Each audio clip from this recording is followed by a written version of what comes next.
राज्यांचे निकाल लागलेले आहेत। 3 राज्यांमध्ये सत्ता पालट झालाय। पश्चिम बंगाल सोबतच तामिळनाडू आणि केरळमध्ये सत्तांतर झालंय।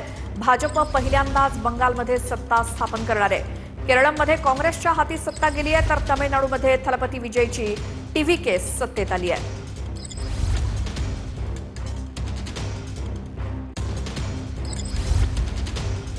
5 राज्यांचा निकाल, 3 राज्यात सत्ता पालट। पश्चिम बंगालमध्ये पहिल्यांदाच भाजपचं बहुमताचं सरकार। ममता बॅनर्जींची 15 वर्षांची सत्ता जाण्याची चिन्ह। तामिळनाडू दुसरं मोठं सत्तांतर तामिळनाडूत होताना दिसतंय। अभिनेता विजय थलपतीचा टीव्हीके सर्वात मोठा पक्ष। डीएमके एआयएडीएमके मागे पडले, टीव्हीके बहुमताच्या जवळ। तामिळनाडूत थलपतींचा विजय म्हणजे जयललितांनंतर आणखी एका अभिनेत्याचा उदय। केरळमधून डाव्यांची सत्ता गेली, काँग्रेसची एंट्री। केरळमध्ये काँग्रेस आघाडी स्पष्ट बहुमताच्याही पुढे। सततच्या पराभवात केरळमधला विजय काँग्रेससाठी दिलासादायक। आसाममध्ये सलग तिसऱ्यांदा भाजपचं सरकार आलं। एआययूडीएफ सोबत काँग्रेसनं आघाडी न केल्यानं मुस्लिम मतांचं विभाजन, ज्याचा भाजपला फायदा। पुद्दुचेरीत एआयएनआरसी आणि भाजप युतीचं पुन्हा एकदा सरकार। एआयएनआरसीचे मुख्यमंत्री एन रंगासामी यांच्या नेतृत्वावर पुन्हा विश्वास। तर पश्चिम बंगाल जिंकण्याचं भाजपचं स्वप्न पूर्ण झालंय। तृणमूल काँग्रेसच्या सत्तेला सुरुंग लावत भाजपनं ऐतिहासिक विजय मिळवलाय। इतिहासात पहिल्यांदाच बंगालमध्ये भाजप सत्ता स्थापन करणार आहे। पश्चिम बंगालमध्ये भाजपचा 192 जागांवरती दणदणीत विजय झालाय, तर ममता बॅनर्जींच्या तृणमूल काँग्रेसला 95 जागा मिळाल्या आहेत। काँग्रेससोबतच इतरांना केवळ 6 जागा मिळाल्या आहेत।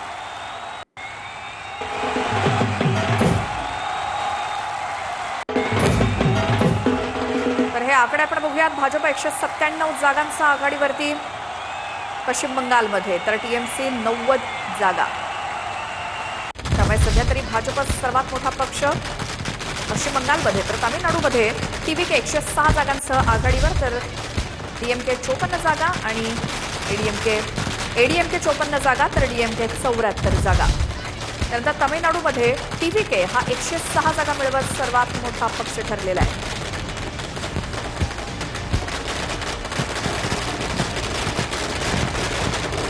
पश्चिम बंगाल आणि तामिळनाडूची ही आकडेवारी। एकूण 5 राज्यांचा विधानसभेचा हा निकाल लागलेला आहे। केरळमध्ये बघूयात आपण। काँग्रेस यूडीएफ 104 जागा, तर डावे अधिक एलडीएफ हे 34 जागा, तर भाजपला 2 जागा। आता आसामची आकडेवारी बघूयात। भाजप 101 जागांसह आघाडीवर आसाममध्ये भाजप, तर काँग्रेसला 23 जागा, एआययूडीएफला 2 जागा। आणि आता पुदुच्चेरीमध्ये भाजपला 21 जागा मिळालेल्या आहेत, तर काँग्रेसला 4 जागा।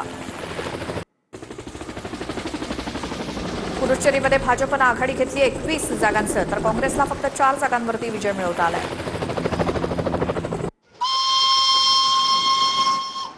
तर भाजपला 197 जागांचा आघाडी मिळाली आहे पश्चिम बंगालमध्ये, तर ममता बॅनर्जी यांच्या तृणमूल काँग्रेसला 90 जागांवरती समाधान मानावं लागतंय। अर्थात सत्ता गेलेली आहे ममता बॅनर्जी यांची पश्चिम बंगालमधलं। भाजपला 197 जागा। प्रथमच भाजप पश्चिम बंगालमध्ये सत्ता स्थापन करणार आहे, त्यामुळे संपूर्ण पश्चिम बंगालमध्ये भाजपकडनं जल्लोष केला जातोय। एक मोठी बातमी